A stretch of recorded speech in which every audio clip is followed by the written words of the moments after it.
No, you're not dreaming. Because if you were, I wouldn't have my clothes on. Happy Thursday, everyone. Donald Trump said that the U.S. might place a 200% tariff on booze coming from European countries. Wow, talk about rubbing salt in the wounds, huh?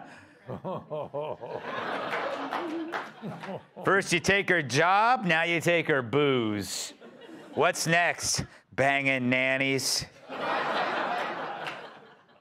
Michelle Obama surprised fans on our new podcast by saying her pet peeve about her husband is that he's chronically late. For example, we're still waiting on him to admit he's from Kenya.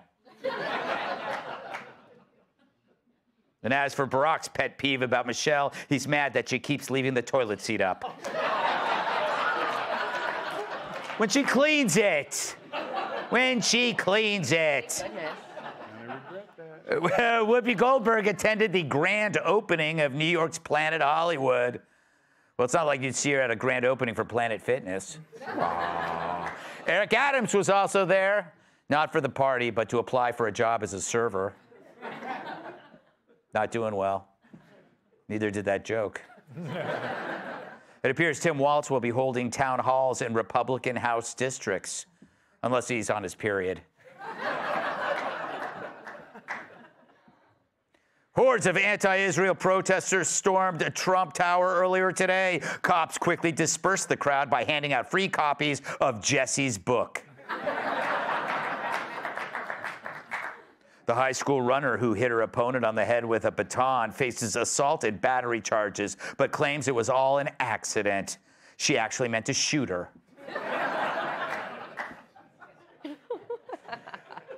Defense Secretary Pete Hegseth has ordered a department review of military standards on fitness, body composition, and grooming. His military-wide demand: look at this picture and do the opposite. Insanity. Insanity. And finally, in Colorado, doctors are urging eye drop users to read the label after an increase in people accidentally using glue. Although doctors still recommend using glue in your eyes if you're watching this. All right. Too easy. I don't want your applause. So currently, the Democrat Party's brand is about as appealing as Rosie O'Donnell river dancing in a thong. It's so bad, even Bill Maher doesn't think we'll ever see a Democrat president again. I don't know if we'll ever see a Democrat president again, because I just don't think they are of a mind that that can happen without it ruining the country. So they convince themselves they have to do it. So if your messaging is as appetizing as Joy Behar smoking a stogie on a toilet to kill the smell, how do you fix it? Well, if you're a Dem taking a hard look in the mirror, do you tell yourself you just need a little makeup, some lipstick, and a boob job? Or something more drastic? You know, if you're a woman.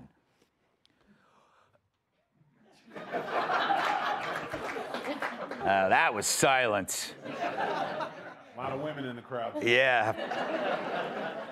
Or do you face the hard truth of what you see and admit that it's more than just appearances, and you're going to need more than the Botox of DEI and virtue signaling?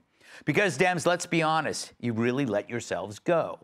Don't take my word for it. According to their own internal survey, only 27% of independent voters in battleground states believe the Dems are focused on helping them.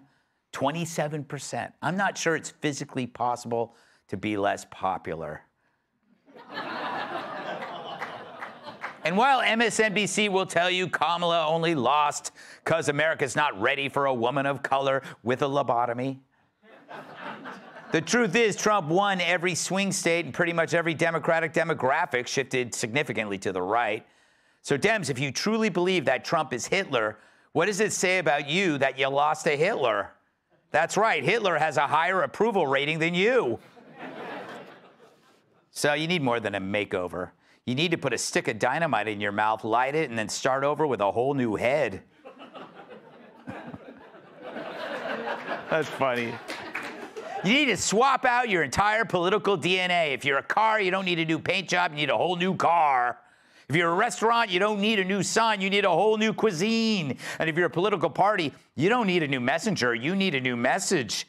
Either that or put an out of business sign on the door and call it a day. But here's the problem. Can today's Dems actually fix something that is so structurally rotten?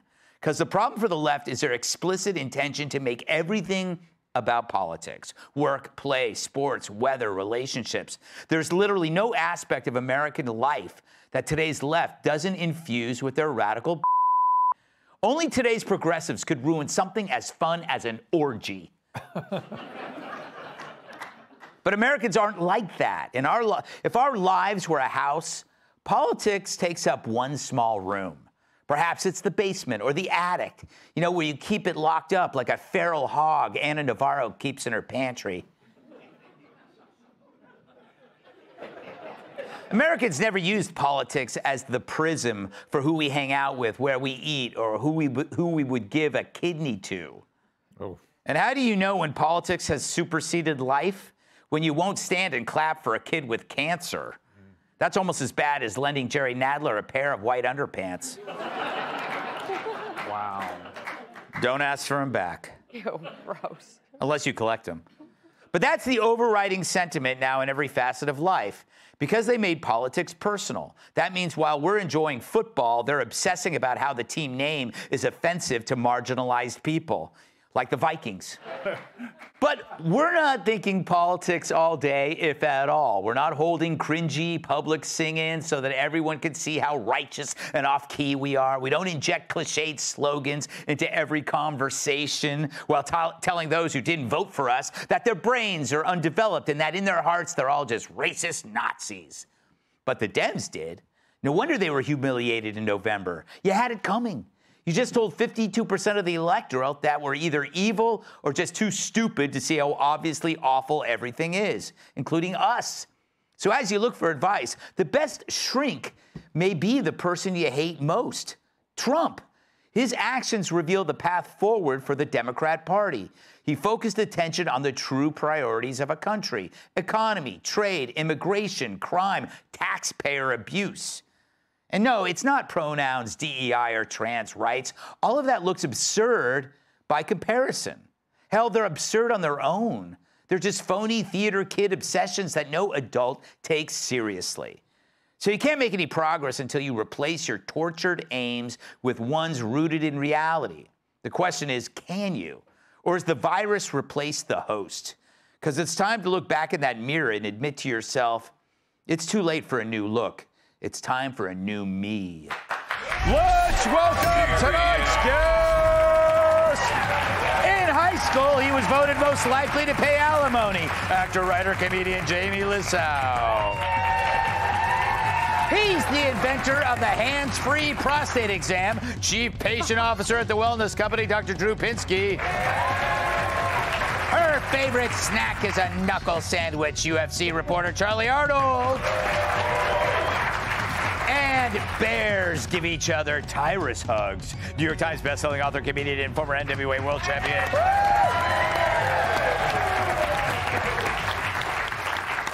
Jamie, here's a fun question to ask written by my staff. What's more likely, another Democrat president or you, Jamie, living a happy life with a successful career and ex-wives who don't hate you and your children actually loving you again? I would say both very unlikely. You're so right, though. What a great monologue. So many great points. It's not a messaging problem, right? Like, once you ruin your credibility, you can't just try to, like, pull the wool over someone's eyes and make them forget. If you have a good product, Trump has a good product. It's almost like he doesn't need messaging or branding, right? He just does what he says he's going to do. This is a random example. But say your ex-wife cheated on you. Right. It would be like then, a year later, her going, hey, I'm going for a girls' weekend. Yeah. And expecting her not to track her phone, right? Because you have a precedence for that, which, by the way, I have done that. I did track her phone once. It yielded nothing. It turns out she just went to some hotel room and jumped up and down on the bed. And Harmless fun. But isn't it almost like Bud Light? I feel like if Bud Light was a great beer, people would still drink Bud Light. But it was so about branding. Remember Bud Light? They made these huge mistakes, and then they tried to go. Remember they did all those American ads, like it would be like a horse running. They wanted to distract you from what was going on. They're like, "Hey, look, a horse," expecting you to look up. Remember like the Dylan Mulvaney on the can and everything. And so I remember when I first saw that. When I saw that Dylan Mulvaney can, I didn't hear about the story. I just bought a 6-pack and I brought it home, and I thought it was like a warning. I thought it was like, hey, you know, I thought it was like, hey, drink too many of these, you might be with a woman with a penis, so be careful. By the way, Words to live by. yes. Dr. Drew, Jamie makes an interesting analogy that the Democratic Party, in a way, is like Bud Light. Like, how do you rebrand it if it's like you're not going to change the beer, I guess. Yeah, if the beer's no good, the messaging doesn't matter. Yeah. And people are tired of the messaging. They want to be left alone. The messaging, by the way, has been, you're a bad person, you're a racist, you're a whatever, fill in the blank, and then hysteria around the edges. People want to go down with their life. They want governance. They want roads, they want economy, they want healthcare, they want defense, and then be left alone. Yes. It's really what people want.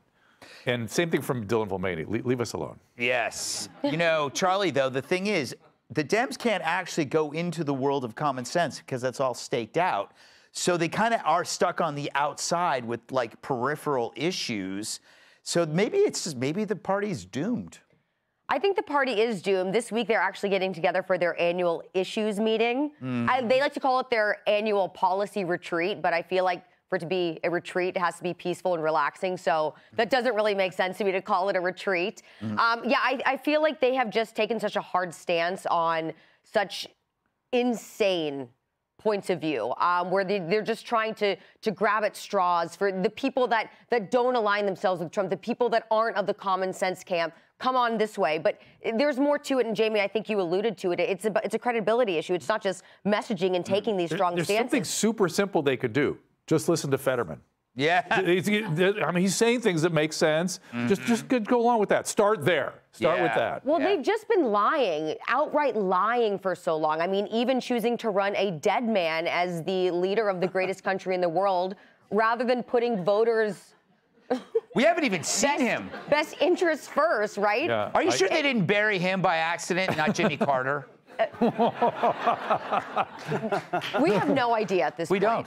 We need to dig up Carter. And then there's also the issue of just them being complete hypocrites. I mean, for so long, they have been the party of censorship. Yeah. Censor this, censor that. We don't want any misinformation. But now when it comes to this Hamas sympathizer, Mahmoud Khalil, now you have Susan Sarandon coming out and saying, oh, my goodness, freedom of expression. We need to acquit this young man because he doesn't deserve this type of punishment. And it's just like they are such hypocrites. They can't get out of their own way. They need a complete overhaul if they hope to have any success in the future. The worst thing about that guy, well, thank you. The worst thing about that guy is not that he's a Hamas supporter. He's a 31-year-old student. Tyrus. Yeah. Oh, he's a student. He's a 31-year-old. Yeah, that's not what we called him. Yes. I believe the term was loser. Yes. It's still, like the guy's been off the football team for 4 years, but he's still hanging out around the dorms. Yeah. Yeah, other than getting you beer before you can get it yourself, he's a loser. No, I disagree a little bit. They're not Bud Light. They're not, because we were fine with Bud Light. We were fine with drinking a marginally good beer that makes you piss a lot. Right. And then what happened was then a progressive activist got involved in the Democratic Party, and they showed up and they made us realize that suddenly this beer doesn't taste that good. It's not worth it because one person decided to tell us what was wrong with us. It was too fratty. It was too manny. And then we were like, cool, we're not buying it. So they became the victim. She became the victim. America doesn't see the good they're doing. They're virtue signaling. That's why they won't change, because they finally get to be what they've been pretending to be, is they're the victims. Kamala didn't get in because, there was too many mean white guys, and apparently they have new black friends who voted against them. You know what I'm saying? So they're still in the phase of like, we're survivors. And then when they see each other with their masks on outside, they give the look like, because they're victims, you know what I'm saying? And that's why this party doesn't get it, until they realize The Democratic Party has to, since they are jackasses, kick the asses out. And that is all of the people who are there, the virtue signaling activists. As long as there's activists in their party, they can't win anything, but I don't think they want to. I think they get as much done bitching and crying and getting funding. Those are going to take care of that. But like, it's a money-making thing to be the victim. So it's just the victim party. Democrats, where you went, because you got the victim party. That's as long as they're victims, though, the rest of us have to be the victimizers, and we're tired of it. Well, then that's when I don't mind being the abuser in that situation, because when they start crying, I just say, shut up. I don't care. Like, that also works as a new father. All right. Kidding. Up next, Gavin's fanciful fingers.